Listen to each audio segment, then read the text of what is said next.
ನಮಸ್ಕಾರಗಳಿದೆ. Stock market Kannada ಚಾನಲ್ಗೆ ಸ್ವಾಗತ ಸುಸ್ವಾಗತ. ಬೇರೆ ವಿಡಿಯೋದಲ್ಲಿ ಇವತ್ತಿನ ನಮ್ಮ ಮಾರ್ಕೆಟ್ ಅಲ್ಲಿ ಸುದ್ದಿಯಲ್ಲಿರುವಂತಹ ಇಂಪಾರ್ಟೆಂಟ್ ಶೇರ್ಗಳ ಬಗ್ಗೆ ತಿಳ್ಕೊಳ್ಳುವಂತ ಪ್ರಯತ್ನವನ್ನು ಮಾಡೋಣ. ಹಾಗೆ ಇವತ್ತಿನ ನಮ್ಮ ಮಾರ್ಕೆಟ್ ಪರ್ಫಾರ್ಮೆನ್ಸ್ ಬಗ್ಗೆ ನಮ್ಮ ಗಿಫ್ಟ್ ನಿಫ್ಟಿ ಯಾವ ಇಂಡಿಕೇಶನ್ ಕೊಡ್ತಾ ಇದೆ, ಏಷ್ಯನ್ ಮಾರ್ಕೆಟ್ಸ್ ಯಾವ ರೀತಿ ಟ್ರೇಡ್ ಆಗ್ತಿದೆ, ಪಾಸಿಟಿವ್ ಇದೆಯಾ ನೆಗೆಟಿವ್ ಇದೆಯಾ, ಇದ್ರ ಬಗ್ಗೆ ಕೂಡ ಒಂದಷ್ಟು ವಿಷಯವನ್ನ ನಾವು ತಿಳ್ಕೊಳ್ಳುವಂತ ಪ್ರಯತ್ನವನ್ನು ಮಾಡೋಣ. ಗೆಳೆಯರೆ, ಮೊದಲಿಗೆ ಡಿಸ್ಕ್ಲೇಮರ್ ಕೊಡ್ಲಿಕ್ಕೆ ಇಷ್ಟಪಡ್ತೀನಿ. ಇಲ್ಲಿ ಕವರ್ ಮಾಡ್ತಿರುವಂತ ಯಾವುದೇ ಸ್ಟಾಕ್ ಅನ್ನು ಕೂಡ ರೆಕಮೆಂಡ್ ಮಾಡ್ತಿಲ್ಲ. ನೀವು ಫರ್ದರ್ ಸ್ಟಡಿ ಮೆಡಿಟೇಷನ್ ತಗೊಳ್ಳಬಹುದು. ಆಸ್ ಎ ಎಜುಕೇಶನಲ್ ಪರ್ಪಸ್ ನಾನು ವಿಡಿಯೋ ಮುಂದೆ ತರ್ತಾ ಇದ್ದೀನಿ.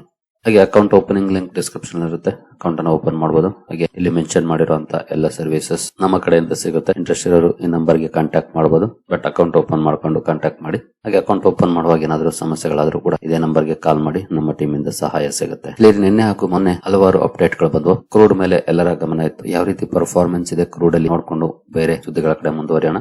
ನೋಡಬಹುದು, ಕ್ರೂಡ್ ಅಲ್ಲಿ ಆಸ್ ಆಫ್ 0.44% ಪಾಸಿಟಿವ್ ಪರ್ಫಾರ್ಮೆನ್ಸ್ ಇದೆ. ಅಂದ್ರೆ ಬಿಗ್ ರಿಯಾಕ್ಷನ್ ಇಲ್ಲ, ನಾರ್ಮಲ್ ಪರ್ಫಾರ್ಮೆನ್ಸ್ ಕಂಡು ಬರ್ತಾ ಇದೆ. ಇದು ಖಂಡಿತ ಮಾರ್ಕೆಟ್ ಗೆ ಒಳ್ಳೆ ಸುದ್ದಿನೇ. ಯಾಕಂದ್ರೆ ಇಲ್ಲಿ ಏನಾದ್ರೂ ಬಿಗ್ ರಿಯಾಕ್ಷನ್ ಇರುತ್ತಾ ಅನ್ನುವಂತ ಕುತೂಹಲ ಇತ್ತು. ಆಕ್ಚುಲ್ ಆಗಿ ನಾರ್ಮಲ್ ಪರ್ಫಾರ್ಮೆನ್ಸ್ ಬರ್ತಾ ಇದೆ, ಒಂದು ಒಳ್ಳೆಯ ಬೆಳವಣಿಗೆ ಅಂತಾನೆ ಹೇಳ್ಬೋದು ಇದನ್ನ. ಯಾಕಂದ್ರೆ ಇಲ್ಲಿ ನಾರ್ಮಲ್ ಪರ್ಫಾರ್ಮೆನ್ಸ್ ಬಂತು ಅಂದ್ರೆ ಮಾರ್ಕೆಟ್ ನ ಮೇಲೆ ಇಂಪ್ಯಾಕ್ಟ್ ಆಗುವಂತ ಚಾನ್ಸಸ್ ತುಂಬಾನೇ ಕಡಿಮೆ ಇದೆ. ಹಾಗಾಗಿ ನೋಡೋಣ ಯಾವ ರೀತಿ ಇರುತ್ತೆ ಇವತ್ತು ಪರ್ಫಾರ್ಮೆನ್ಸ್ ಮಾರ್ಕೆಟ್ ಅಂತ. ಕ್ರೂಡ್ ಅಲ್ಲಂತೂ ನಾರ್ಮಲ್ ಪರ್ಫಾರ್ಮೆನ್ಸ್ ಇದೆ.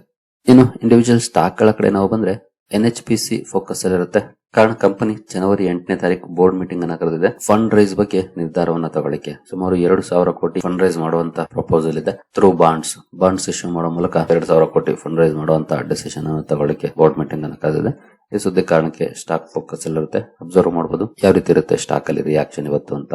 ನಂತರ ಅದಾನಿ ಎಂಟರ್ಪ್ರೈಸಸ್ ಲಿಮಿಟೆಡ್ ಕೂಡ ಫೋಕಸ್ ಅಲ್ಲಿರುತ್ತೆ. ಈ ಕಂಪನಿ ಕೂಡ ಫಂಡ್ ರೈಸ್ ನ ಕಾರಣಕ್ಕೆ ಸುದ್ದಿಲಿರುತ್ತೆ.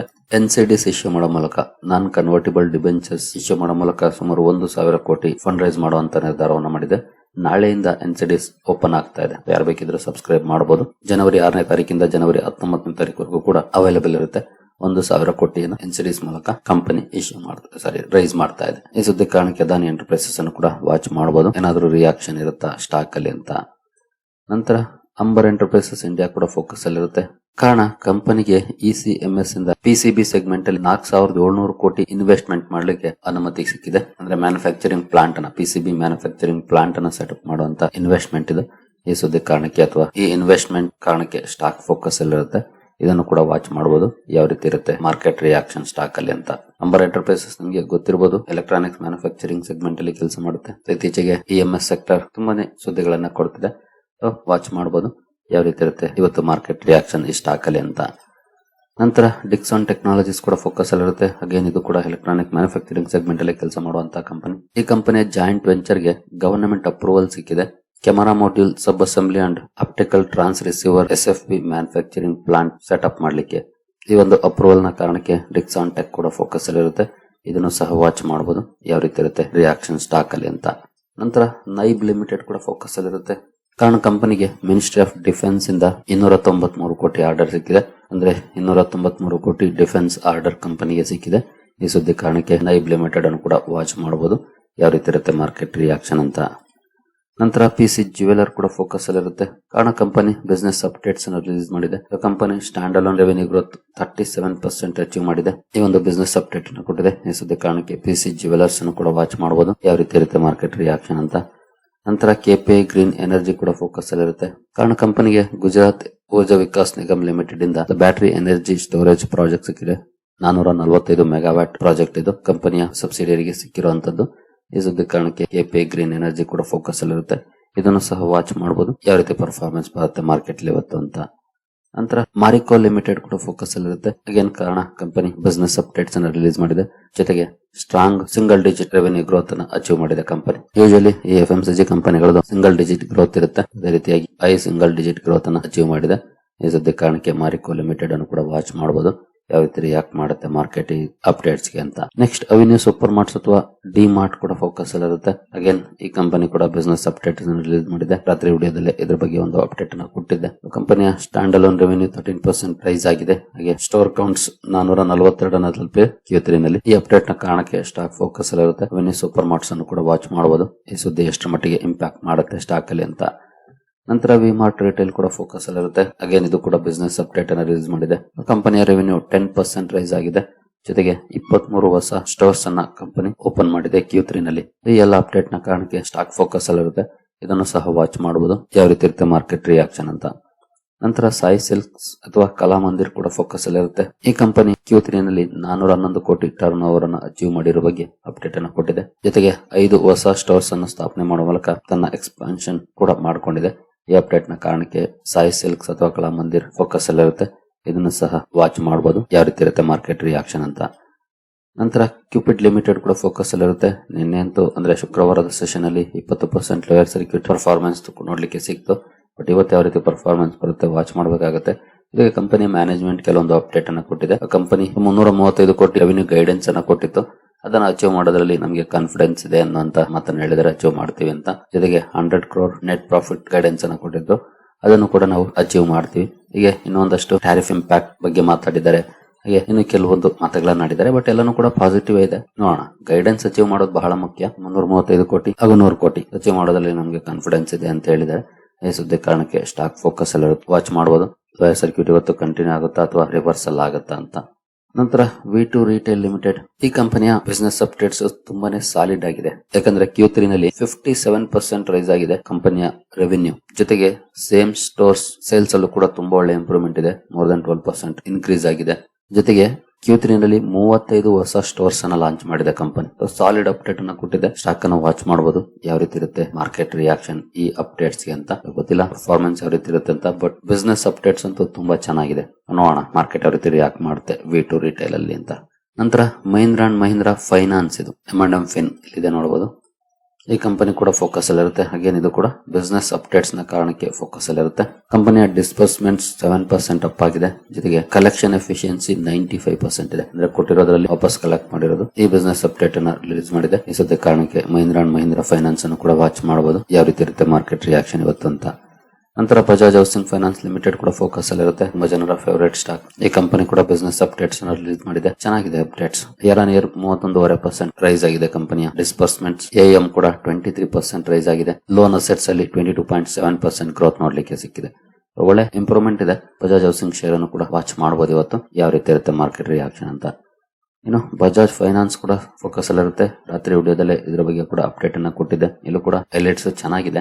ನ್ಯೂ ಲೋನ್ಸ್ 15% ರೈಸ್ ಆಗಿದೆ. ಕಸ್ಟಮರ್ ಫ್ರಾಂಚೈಸ್ 18.6% ಅಪ್ ಆಗಿದೆ. ಹಾಗೆ ಡೆಪಾಸಿಟ್ಸ್ ಕೂಡ 3.2% ರೈಸ್ ಆಗಿದೆ. ಈ ಅಪ್ಡೇಟ್ ನ ಕಾರಣಕ್ಕೆ ಬಜಾಜ್ ಫೈನಾನ್ಸ್ ಲಿಮಿಟೆಡ್ ಕೂಡ ಫೋಕಸ್ ಅಲ್ಲಿ ಇರುತ್ತೆ. ಇದನ್ನು ಸಹ ವಾಚ್ ಮಾಡಬಹುದು ಮಾರ್ಕೆಟ್ ಯಾವ ರೀತಿ ರಿಯಾಕ್ಟ್ ಮಾಡುತ್ತೆ ಅಂತ. ನಂತರ ಎಸ್ ಬ್ಯಾಂಕ್ ಕೂಡ ಫೋಕಸ್ ಅಲ್ಲಿ ಇರುತ್ತೆ. ಹಾಗೇನ್ ಇದು ಕೂಡ ಬಿಸಿನೆಸ್ ಅಪ್ಡೇಟ್ಸ್ ಅನ್ನ ರಿಲೀಸ್ ಮಾಡಿದೆ. ಆ ಕಾರಣಕ್ಕೆ ಫೋಕಸ್ ಅಲ್ಲಿ ಇರುತ್ತೆ. ಲೋನ್ಸ್ ಅಂಡ್ ಅಡ್ವಾನ್ಸಸ್ 5.2% ರೈಸ್ ಆಗಿದೆ. ಡೆಪಾಸಿಟ್ಸ್ 5.5% ಗ್ರೋ ಆಗಿದೆ. ಈ ಅಪ್ಡೇಟ್ ನ ಕಾರಣಕ್ಕೆ ಎಸ್ ಬ್ಯಾಂಕ್ ಅನ್ನು ಕೂಡ ವಾಚ್ ಮಾಡಬಹುದು ಯಾವ ರೀತಿ ಇರುತ್ತೆ ಪರ್ಫಾರ್ಮೆನ್ಸ್ ಅಂತ. ನಂತರ ಸೆನ್ಕೋ ಗೋಲ್ಡ್ ಲಿಮಿಟೆಡ್ ಕೂಡ ಫೋಕಸ್ ಅಲ್ಲಿ ಇರುತ್ತೆ. ಕಾರಣ ಕಂಪನಿಯ ಪ್ರಮೋಟರ್ ಗ್ರೂಪ್ ಸುಮಾರು 62,000 ಶೇರ್ ಗಳನ್ನ ತಗೊಂಡಿದೆ ಓಪನ್ ಮಾರ್ಕೆಟ್ ಅಲ್ಲಿ. ಈ ಕಾರಣಕ್ಕೆ ಸೆನ್ಕೋ ಗೋಲ್ಡ್ ಅನ್ನು ಕೂಡ ವಾಚ್ ಮಾಡಬಹುದು. ಪ್ರಮೋಟರ್ ಅಕ್ವಿಸಿಷನ್ ಮಾಡಿರೋ ಕಾರಣಕ್ಕೆ ಏನಾದ್ರು ಪಾಸಿಟಿವ್ ರಿಯಾಕ್ಷನ್ ಬರುತ್ತಾ ಅಂತ. ಏನು ಗಾಂಧಾರ ಆಯಿಲ್ ರಿಫೈನರಿ ಕೂಡ ಫೋಕಸ್ ಅಲ್ಲಿ ಇರುತ್ತೆ. ಇದು ಕೂಡ ಅಗೇನ್ ಕಂಪನಿಯ ಪ್ರಮೋಟರ್ ಸ್ಟೇಕ್ ಅನ್ನ ತಗೊಂಡಿರೋ ಕಾರಣಕ್ಕೆ ಫೋಕಸ್ ಅಲ್ಲಿ ಇರುತ್ತೆ. ಓಪನ್ ಮಾರ್ಕೆಟ್ ಅಲ್ಲಿ ಬೈ ಮಾಡಿದ್ದಾರೆ. ಅವರು ಸುಮಾರು 1,40,000 ಕ್ವಾಂಟಿಟಿ ಬೈ ಮಾಡಿದ್ದಾರೆ. ಈ ಕಾರಣಕ್ಕೆ ಗಾಂಧಾರ ಆಯಿಲ್ ರಿಫೈನರಿಯನ್ನು ಕೂಡ ವಾಚ್ ಮಾಡಬಹುದು ಏನಾದ್ರು ರಿಯಾಕ್ಷನ್ ಇರುತ್ತಾ ಅಂತ. ಇನ್ನು ಓರಿಯಂಟ್ ಟೆಕ್ನಾಲಜೀಸ್ ಫೋಕಸ್ ಅಲ್ಲಿ ಇರುತ್ತೆ. ಕಾರಣ ಕಂಪನಿ ಬೋನಸ್ ಅನ್ನು ಅನೌನ್ಸ್ ಮಾಡಿತ್ತು. ಬೋನಸ್ ಗೆ ಇವತ್ತು ಎಕ್ಸ್ ಡೇಟ್ ಆಗಿರುತ್ತೆ. 1:10 ರೇಷಿಯೋದಲ್ಲಿ ಬೋನಸ್ ಅನ್ನು ಅನೌನ್ಸ್ ಮಾಡಿತ್ತು ಕಂಪನಿ. ಅಂದ್ರೆ 10 ಶೇರುಗಳಿಗೆ 1 ಶೇರ್ ಅನ್ನ ಬೋನಸ್ ಆಗಿ ಕೊಡುವಂತದ್ದು. ಬಹುಶಃ 10% ಡೌನ್ ಕಾಣಿಸಬಹುದು ಬೋನಸ್ ಅಡ್ಜಸ್ಟ್ಮೆಂಟ್ ನ ಕಾರಣಕ್ಕೆ. ಅದಕ್ಕಾಗಿ ನಿಮ್ಮ ಹತ್ರ ಏನಾದ್ರು ಇದ್ರೆ ಭಯ ಪಡುವಂತ ಅವಶ್ಯಕತೆ ಏನಿಲ್ಲ. ಒನ್ಸ್ ಬೋನಸ್ ಶೇರ್ಗಳು ಕ್ರೆಡಿಟ್ ಆದ್ಮೇಲೆ ಅದು ಅಡ್ಜಸ್ಟ್ ಆಗುತ್ತೆ ಕೂಡ. ಈ ಪ್ರೈಸ್ ಅಡ್ಜಸ್ಟ್ಮೆಂಟ್ ನ ಕಾರಣಕ್ಕೆ ಓರಿಯಂಟ್ ಟೆಕ್ ಕೂಡ ಫೋಕಸ್ ಅಲ್ಲಿ ಇರುತ್ತೆ.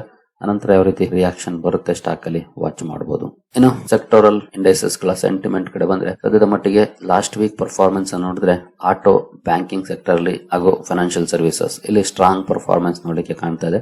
ನಿಮಗೆ ಗೊತ್ತಿರಬಹುದು ಶುಕ್ರವಾರ ಬ್ಯಾಂಕ್ ನಿಫ್ಟಿ ಮತ್ತೊಂದು ಹೈ ಅನ್ನ ಅಚೀವ್ ಮಾಡಿತ್ತು. ಬ್ಯಾಂಕಿಂಗ್ ಸ್ಟಾಕ್ ಗಳು, ಆಟೋ, ಫೈನಾನ್ಷಿಯಲ್ ಸರ್ವಿಸಸ್ ತುಂಬಾನೇ ಸ್ಟ್ರಾಂಗ್ ಪರ್ಫಾರ್ಮೆನ್ಸ್ ನೋಡಲಿಕ್ಕೆ ಕಾಣ್ತಾ ಇದೆ. ಹಾಗೆ ಮೆಟಲ್ ಅಲ್ಲೂ ಕೂಡ ತುಂಬಾ ಒಳ್ಳೆ ಸ್ಟ್ರಾಂಗ್ ಪರ್ಫಾರ್ಮೆನ್ಸ್ ನೋಡಲಿಕ್ಕೆ ಕಾಣ್ತಾ ಇದೆ. ಈ 4 ಸೆಕ್ಟರ್ಸ್ ಅನ್ನು ವಾಚ್ ಮಾಡಬಹುದು. ಹಾಗೆ PSU ಬ್ಯಾಂಕ್ ಅಲ್ಲಿ ಕೂಡ ಬ್ಯಾಂಕಿಂಗ್ ಅಲ್ಲೇ ಇನ್ಕ್ಲೂಡ್ ಆಗುತ್ತೆ PSU banks. But banking sector ತುಂಬಾನೇ ಒಳ್ಳೆ ಪರ್ಫಾರ್ಮೆನ್ಸ್ ಅನ್ನ ಮಾಡ್ತಾ ಇದೆ. ಎಸ್ಪೆಷಲಿ PSU ಬ್ಯಾಂಕ್ಸ್ ಆ ಕಡೆ ಕೂಡ ಫೋಕಸ್ ಮಾಡಬಹುದು. ಸದ್ಯದ ಮಟ್ಟಿಗೆ ಈ 4 ಸೆಕ್ಟರ್ಸ್ ಅಲ್ಲಿ ಸ್ಟ್ರಾಂಗ್ ಟ್ರೆಂಡ್ ನೋಡ್ಲಿಕ್ಕೆ ಕಾಣ್ತಾ ಇದೆ. ಇನ್ನು ವೀಕ್ನೆಸ್ ಅಂದ್ರೆ FMCG ನಲ್ಲಿ, IT ನಲ್ಲಿ ಸ್ವಲ್ಪ ಮಿಕ್ಸ್ಡ್ ಇದೆ. ಬಟ್ ಸ್ಟಿಲ್ ಸ್ವಲ್ಪ ವೀಕ್ನೆಸ್ ಮುಂದುವರೆದಿದೆ ಅಂತಾನೆ ಹೇಳ್ಬೋದು. ಹಾಗಾಗಿ ಈ ಸ್ಟ್ರಾಂಗ್ ಪರ್ಫಾರ್ಮೆನ್ಸ್ ಇರೋ ಕಡೆ ಫೋಕಸ್ ಅನ್ನ ಮಾಡೋದು ಬೆಟರ್. ವೀಕ್ನೆಸ್ ಇರೋದನ್ನ ಅವಾಯ್ಡ್ ಮಾಡಿ. Metal, banking, financial services, auto ಇಲ್ಲಿ ಸ್ಟ್ರಾಂಗ್ ಇದೆ. PSU ಬ್ಯಾಂಕ್ ಗಳಲ್ಲಿ ಇನ್ನೂ ಸ್ಟ್ರಾಂಗೆಸ್ಟ್ ಪರ್ಫಾರ್ಮೆನ್ಸ್ ನೋಡಲಿಕ್ಕೆ ಕಾಣ್ತಾ ಇದೆ. ಇನ್ನು ಗಿಫ್ಟ್ ನಿಫ್ಟಿ ಕಡೆ ಬಂದ್ರೆ ಗಿಫ್ಟ್ ನಿಫ್ಟಿಯಲ್ಲಿ ಯಾವ ರೀತಿ ಪರ್ಫಾರ್ಮೆನ್ಸ್ ಇದೆ ಅಂತ ನೋಡಬಹುದು. ಗಿಫ್ಟ್ ನಿಫ್ಟಿಯಲ್ಲಿ 74 ಪಾಯಿಂಟ್ಸ್, ಅದು 0.28% ಪಾಸಿಟಿವ್ ಪರ್ಫಾರ್ಮೆನ್ಸ್ ಇದೆ. ಅಂದ್ರೆ ಒಳ್ಳೆ ಪರ್ಫಾರ್ಮೆನ್ಸ್ ನೋಡ್ಲಿಕ್ಕೆ ಕಾಣ್ತಾ ಇದೆ. ಹಾಗೆ ಏಷ್ಯನ್ ಮಾರ್ಕೆಟ್ ಗಳಲ್ಲೂ ಕೂಡ ಒಳ್ಳೆ ಪರ್ಫಾರ್ಮೆನ್ಸ್ ಇದೆ. ಅದರಲ್ಲೂ ನೋಡಬಹುದು Nikkei Japan market nearly 3%, Straits Times 0.5%, Hang Seng 0.23, ಇದೇ ಸ್ವಲ್ಪ ಕಡಿಮೆ. ಅಂದ್ರೆ ತೈವಾನ್ ವೇಟೆಡ್ ಅಲ್ಲಿ ನೋಡಬಹುದು 2.5%, ಕೋಸ್ಪಿ 2.5%, Jakarta composite more than 1%, Shanghai composite 0.64%. ಅಂದ್ರೆ ತುಂಬಾ ಒಳ್ಳೆ ಸ್ಟ್ರಾಂಗ್ ಪರ್ಫಾರ್ಮೆನ್ಸ್ ನೋಡಿಗೆ ಕಾಣ್ತಾ ಇದೆ ಆಸ್ ಆಫ್ ನೌ. ಗೊತ್ತಿಲ್ಲ ನಂತರ ಯಾವ ರೀತಿ ಪರ್ಫಾರ್ಮೆನ್ಸ್ ಬರುತ್ತೆ ಅಂತ, ಬಟ್ ಆಸ್ ಆಫ್ ನೌ ಅಂತೂ ಏಷ್ಯನ್ ಮಾರ್ಕೆಟ್ಸ್ ಅಲ್ಲಿ ತುಂಬಾ ಸ್ಟ್ರಾಂಗ್ ಪರ್ಫಾರ್ಮೆನ್ಸ್ ನೋಡಲಿಕ್ಕೆ ಕಾಣ್ತಾ ಇದೆ. ಹಾಗೆ ಗಿಫ್ಟ್ ನಿಫ್ಟಿ ಕೂಡ ಪಾಸಿಟಿವ್ ಇಂಡಿಕೇಶನ್ ಅನ್ನ ಕೊಡ್ತಾ ಇದೆ. ಇನ್ನು ಅಮೆರಿಕನ್ ಮಾರ್ಕೆಟ್ ನ ಫ್ಯೂಚರ್ಸ್ ನೋಡಿದ್ರೆ ಇಲ್ಲಿ ಕೂಡ ಸ್ಲೈಟ್ಲಿ ಪಾಸಿಟಿವ್ ಪರ್ಫಾರ್ಮೆನ್ಸ್ ನೋಡಲಿಕ್ಕೆ ಕಾಣ್ತಾ ಇದೆ. ಗ್ಲೋಬಲ್ ಕ್ಯೂಸ್ ಅಲ್ಲಿ ಸದ್ಯದ ಮಟ್ಟಿಗಂತೂ ಪಾಸಿಟಿವ್ ಪರ್ಫಾರ್ಮೆನ್ಸ್ ಇದೆ. ಬಟ್ ಯುರೋಪಿಯನ್ ಮಾರ್ಕೆಟ್ ಗಳು ಯಾವ ರೀತಿ ಓಪನ್ ಆಗುತ್ತೆ ಅದು ನೋಡಬೇಕಾಗುತ್ತೆ ಮಧ್ಯಾಹ್ನ. But as of now trend positive ಇದೆ. ಇದೇ ರೀತಿ ಮುಂದುವರೆದ್ರೆ 9:15 ಬಹುಶಃ ಸ್ವಲ್ಪ ಗ್ಯಾಪ್ ಅಪ್ ಅಲ್ಲೇ ಮಾರ್ಕೆಟ್ ಓಪನ್ ಮಾಡಬಹುದು. ಬಟ್ ಆ ನಂತರ ಯಾವ ರೀತಿ ಪರ್ಫಾರ್ಮೆನ್ಸ್ ಬರುತ್ತೆ ಅದನ್ನ ನೋಡಬೇಕಾಗುತ್ತೆ. ಇನ್ನು ಕ್ರೂಡ್ ಕಡೆ ಬಂದ್ರೆ ಕ್ರೂಡ್ ಅಲ್ಲಿ ಸದ್ಯದ ಮಟ್ಟಿಗೆ ನೋಡಬಹುದು ಫ್ಲಾಟ್ ಆಗ್ಬಿಡ್ತು. ಈಗ ಒಂದ್ಸಲ ಆಯಿಲ್ ಇದರಲ್ಲಿ ನೋಡೋಣ. ಇಲ್ಲಿ ನೋಡಬಹುದು 0.4% ಪಾಸಿಟಿವ್ ಅಲ್ಲಿ ಟ್ರೇಡ್ ಆಗ್ತಿದೆ. $61 ರೇಂಜ್ ಅಲ್ಲಿ. ಓಕೆ, ನಾರ್ಮಲ್ ಪರ್ಫಾರ್ಮೆನ್ಸ್, ಅದೇನು ಬಿಗ್ ಡಿಫರೆನ್ಸ್ ಮಾಡಲ್ಲ. ಬಟ್ ಗೋಲ್ಡ್ ಅಲ್ಲಿ ಒಳ್ಳೆ ಪರ್ಫಾರ್ಮೆನ್ಸ್ ಇದೆ. ಎಕ್ಸ್ಪೆಕ್ಟೇಷನ್ ಕೂಡ ಇತ್ತು ಗೋಲ್ಡ್ ಹಾಗೂ ಸಿಲ್ವರ್ ಕಮಾಡಿಟಿ ಮಾರ್ಕೆಟ್ ಚೆನ್ನಾಗಿ ಪರ್ಫಾರ್ಮ್ ಮಾಡಬಹುದು ಅಂತ. ಅದೇ ರೀತಿ ಪಾಸಿಟಿವ್ ಪರ್ಫಾರ್ಮೆನ್ಸ್ ಇದೆ. 1.38% ಅಪ್ ಗೋಲ್ಡ್ ಟ್ರೇಡ್ ಆಗ್ತಿದೆ ಆಸ್ ಆಫ್ ನೌ. ಇನ್ನು ರುಪಿ ವರ್ಸಸ್ INR ಕಡೆ ಬಂದ್ರೆ ರುಪಿ ನೋಡಬಹುದು 22 ಪೈಸೆ ಡೆಪ್ರಿಶಿಯೇಟ್ ಆಗಿದೆ. ಅಂದ್ರೆ ಡಾಲರ್ ಸ್ಟ್ರಾಂಗ್ ಆಗಿದೆ.